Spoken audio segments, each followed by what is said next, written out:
Some of the things that I'll share with you, you might think that you're doing because you're already interested in organic agriculture, or you're already interested in green building, and that's good.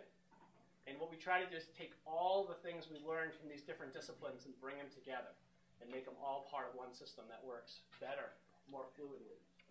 So it goes beyond the companion planting and soil building, things that we've learned through Master Gardener courses or other work that you may have done. It's really about creating these thriving, integrated ecosystems that we're part of. Permaculture, because it's modeled on nature and because it goes across disciplines, that's where it's gotten in a little trouble in its evolution. It started in the 1970s, and when you start going out, especially at the university level, and telling people, okay, you're a soil scientist, but we want you involved in thinking about natural building because we want to use soils in buildings. Or you're an architect, and we want you thinking about gardening and food systems and all these things. People get really uncomfortable. Like, no, I'm an architect. Like, I think about building systems. I don't want to think about economic systems or community systems. So permaculture said, we're never going to break the mold. We're never going to find all the great solutions that are out there for the world's problems if we don't share our different skills and we don't collaborate together. So it really needs people. And if we had the time to really survey all the information that you have personally and all the skills you have, we'd find we have probably most of what we need to solve problems just here in Smithfield, just in this group. So a little bit on the history of where it came from. It started in the 1970s and it started in Australia, but it had been coming for a while. People that were interested, I'm going to keep doing this to look at you, in permanent agriculture, were already starting to think about how can they have more sustainable ecosystems that they can harvest food from, that are going to be more self-supportive. They're going to add to the benefit of all the other species that are there and meet human needs, which is one of the things we're really interested in. How do we feed people? How do we create building supplies and other things? So one of the early works, 1911, looking at how has this been done in Asia for thousands of years. People have lived and worked in the same piece of ground and not lost the value.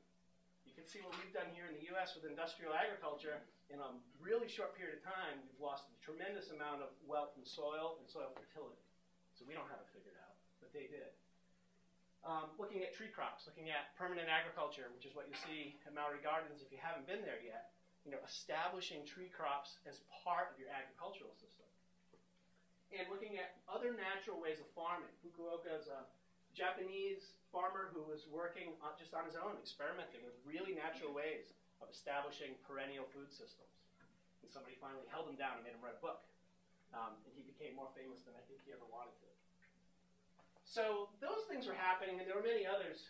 And these two individuals, Bill Mollison is on your left, and David Holmgren is on your right. They knew about this evolution of thought. And Bill started at a very young age taking on a lot of responsibility. We told the students at Smithfield High that when he was 13, he was the town baker.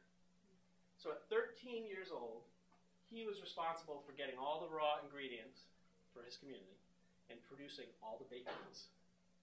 And I joked that there was no way, 13 years old, in the town of Smithfield, I was ready to do anything of that order. And I don't think our soon-to-be 11-year-old son is close to being the community baker of Plymouth. So he had a tremendous amount of responsibility then.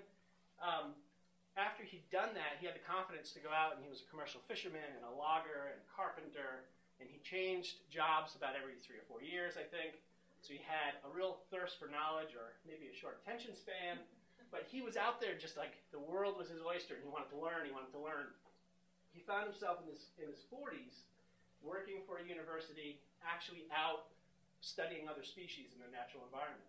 And he was actually looking at how these species interrelated and how they created what we would say is a resilient community, a community that can withstand shocks from the outside. So in a natural environment, it might be disease, it might be fire, it might be things like that. In a community like Smithfield, it might be lack of fuel or fuel prices spiking or food shortages or things that can happen. Storms, strange storms. February is when it's really warm out. So he was really interested in that, and he was coming back into built places and seeing really one-dimensional built landscapes that were not sustainable, were not going to be resilient for those communities. He was furious.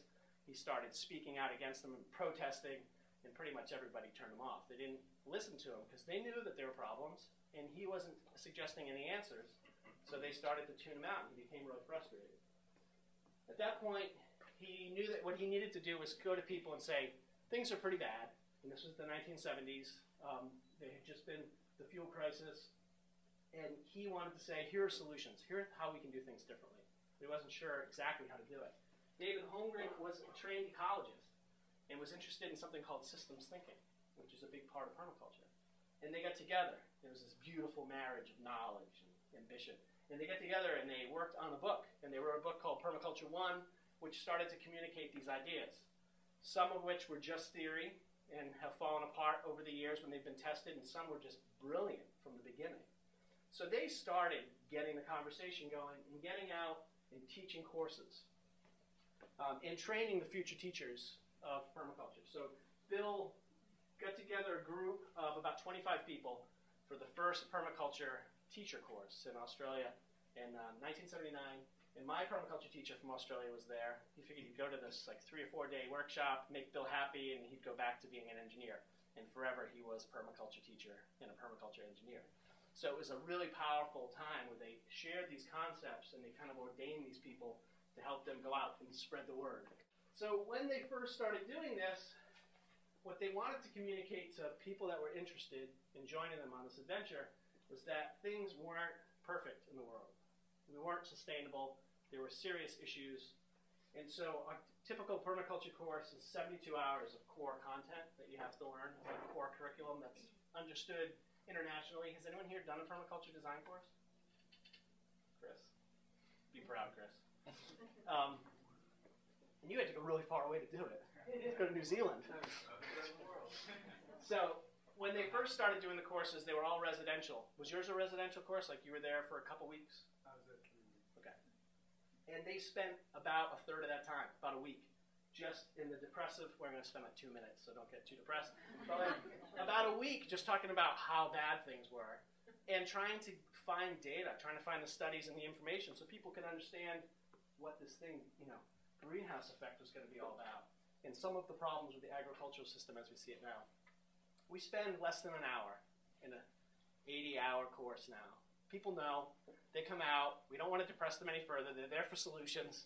We go over it. We make sure if someone has a question, biodiversity loss or peak oil or something on there they're not familiar with or they've heard conflicting information. It's a safe environment for them to ask the questions, and we can talk about different sources that they can make their own decision. But what permaculture aimed to do was to get the students to actually take some ownership for their own impact. So we all have an impact. Me being down here to do these presentations today, I have an impact. I had to drive here. I stayed with my mom, ate some of her food. So we all have an impact, and we can decide where that impact is okay, where we can reduce it, where we can have a positive impact, which is a good thing. So thinking about what our footprint is important. How many resources do you use in a year for fuel, for flights, for home heating, for your food when you want to have fresh fruit from Argentina in the middle of the winter or things like that? So we need to think about that because when we look at our collective footprint, it's kind of shocking.